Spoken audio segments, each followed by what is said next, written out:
This week in media, The Atlantic is now dishing out serious cash for top writers. People are saying no to mobile news alerts, while Fox expands its Latin American footprint ahead of the World Cup. But what's it all mean? We've got Digiday's senior media reporter Sara Guaglione here to break it down. Hey Sarah, welcome to Make That Make Sense. Hi, Eric. Thank you so much for having me. Excited to have you here. I'm a big fan of all your media reporting at Digiday, which I've been following for a couple of years, and excited we got to make this happen with a crazy week in media as it always is. Yes, thank you so much. I know there's always so many things that we could talk about. Yeah, too many, but all right, should we get to the headline? Let's do it.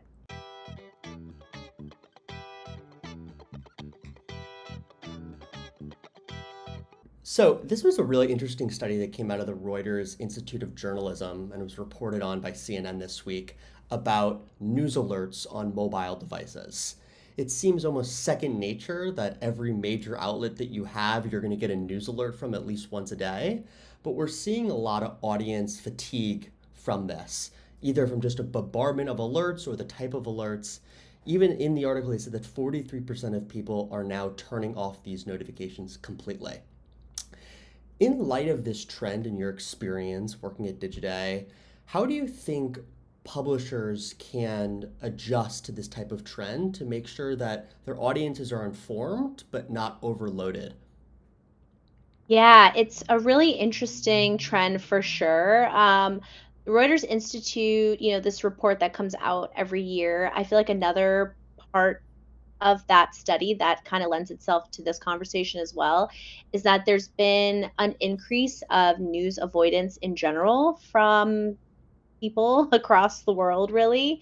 And I think that's only continued. And because of that, it seems that maybe people just don't really want to be reached on their phone all the time with headlines that are sharing terrible news. And I can kind of understand that. You're out at lunch, you're going out for coffee, maybe you're having a good day, and then all of a sudden you get this push notification that like something terrible has happened.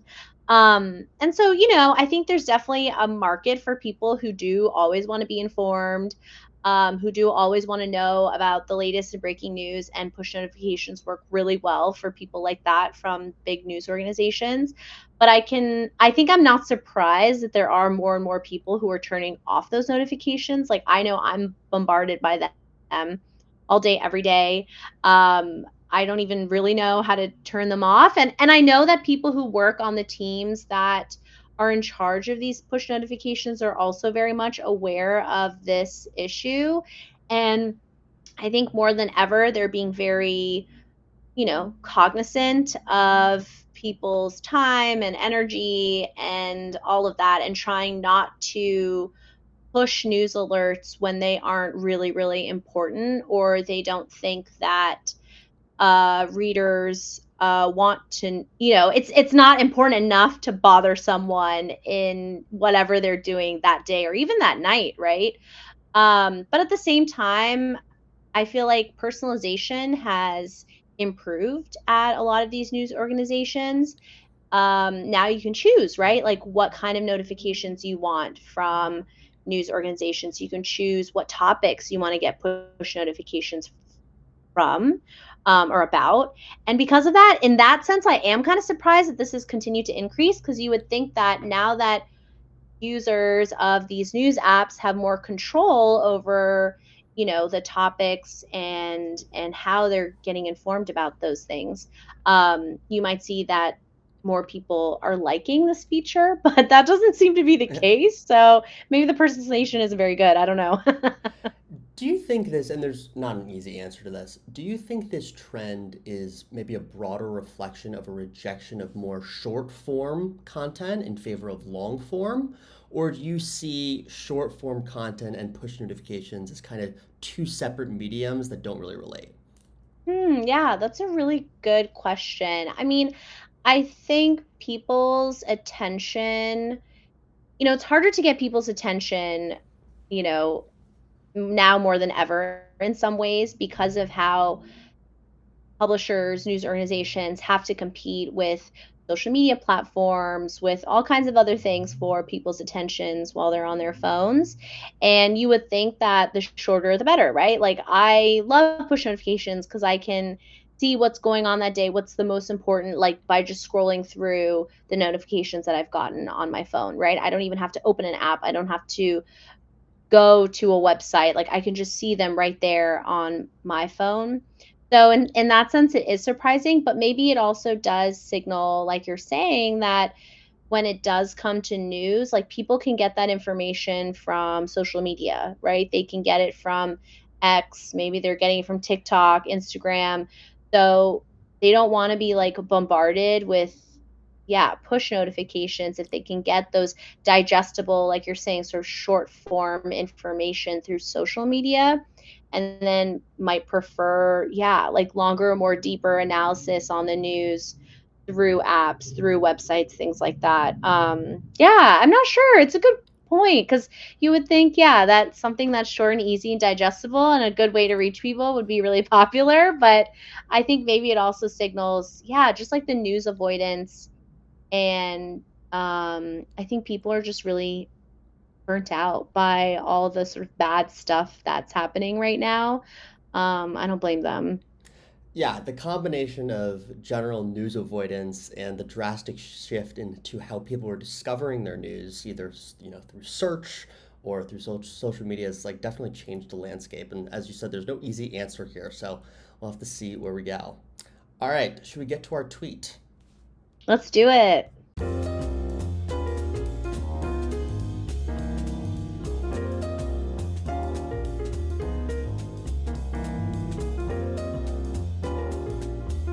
So when I saw this tweet, I kind of thought it was fake at first, but turned out to be to be true.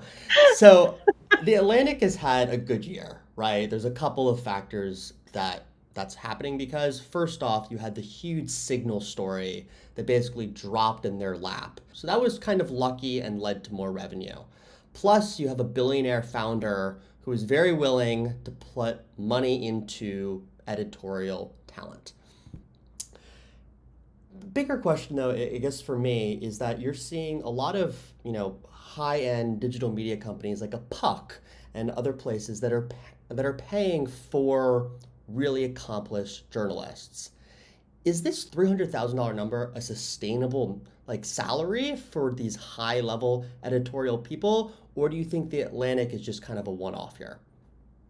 Yeah, I mean, I love this story. First of all, it really goes to show that, like, if you're in the right text thread, it can change your whole life, right? I mean, Yeah. no, but and I know that, the journalist who wasn't there worked their whole lives to be in those kinds of conversations. So, it's a great story. And this is a great story, right? I mean, we hear, I know I cover all the time publishers that are laying people off and cost cutting and reorganizing, and it's just awful, like being bombarded with those kinds of headlines, but also hearing people who are part of those, the repercussions, I would say, of a very challenged industry and time. And so when you see something like this, you're like, wow, this is a good story. This is an example of a publication that seems to be doing really well, is expanding rapidly, is growing, has, editorial leadership that seems to really value journalists who do good journalism, right? And is paying them to show them that they value that. And I mean, I'm very biased, right? Because I'm a journalist. I'm like, wow, $300,000 a year. That sounds amazing. I didn't even know you can make that much money as a staff writer, right? Everyone at the Atlantic, I Yeah. think, is like a I staff think they have the writer, same right? So title. Yeah. yeah, I'm like, oh wow, that sounds great. But no, I mean, I think the larger business question is a really good one. Like the sustainability of something like this does kind of make you wonder, like, how can they really pay that much money to all these different star reporters? I can only imagine that that would cause some tension, right? Like if you have that many really good smart people who are getting paid a lot, I don't know, I feel like it might be a really competitive environment. Maybe that's a good thing. I don't know, but I do think that it shows that there is still a home for these things, right? I mean, I really think when I see this tweet and I think about the people that they've hired recently, and I think about how The Atlantic has, always really covered like politics and things like that. But I think it's only become more and more um, a household name, which is funny because The Atlantic has been around for what, over 100 years. But it really seems to me like The Atlantic is trying to fill a gap that has been left by how much The Washington Post is shrinking, Yeah. losing money, shrinking. And that's a really sad story, right? And I believe The Atlantic has picked up a lot of people that have Like jumped 9 ship. or so. Yeah. Oh A wow, huge yeah, number. there you go. Yeah, and so in a sense, I think it almost seems like The Atlantic is trying to take advantage of, yeah, this sort of gap that's being left by the Washington Post and trying to, pull in all these really smart, talented journalists to try to compete with a large national publication in the same way. Um, I believe the Atlantic is a lot smaller than the Washington Post, but maybe has larger ambitions, yeah, to be more competitive at that level. I don't know. What do you think when you see something like that? You know, part of, it was going to be my next question about this is that, as you said, layoffs has led to a lot of really great journalists going independent. And people are Right. saying that you can actually make more money on Substack as an accomplished journalist than at a lot of these mainstream outlets. So I guess my question back to you is, if you were somebody like, let's say, a Terry Moran, who we talked about last week Hmm. on the show, who just got booted from ABC and went on to Hmm. Substack, if you see someone like The Atlantic offering this type of economic opportunity, would you leave Substack for that? In my opinion, the answer would be no. But Mm. what would your opinion be?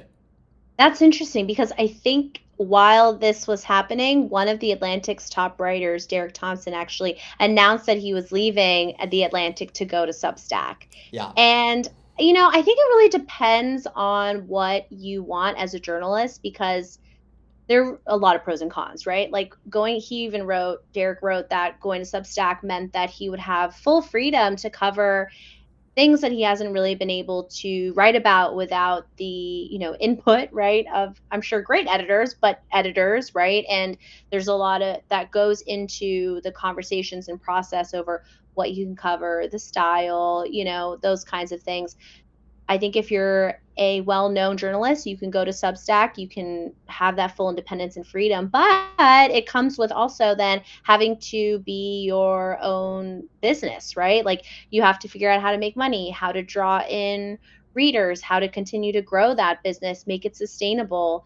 And the nice thing about going to a publication that has, is offering big salaries like this is it probably comes with healthcare, it comes with benefits, it comes with that kind of stability.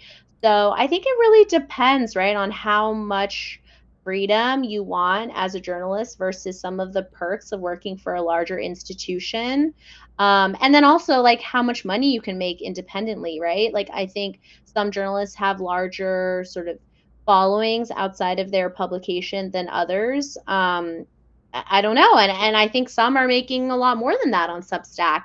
So yeah, it's a tough one, I think it depends on a lot of different factors. I think maybe if you've been at your publication for a long time and you're looking for more freedom and independence, then, Substack might be looking pretty good. Yeah, it's definitely a complicated issue. I think to be at a place of maximum leverage, to be able to have your own audience, you could even go back to the Atlantic and say, hey, I have these 100,000 subscribers. It's making me $500,000 a year based on paid, right? Can you up Mhm. the salary to that to match it? That might be a leveraging point, but obviously, Totally. obviously catered to an individual basis.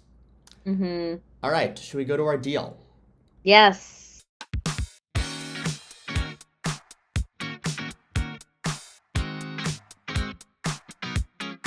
This was another big deal in the streaming space, but it's kind of as part of a broader theme that got blasted out this week, in that streaming overtook cable and broadcast for the first time this month, which really signals something that we knew was coming, right? But it's a really Mhm. monumental change in terms of how people are viewing television.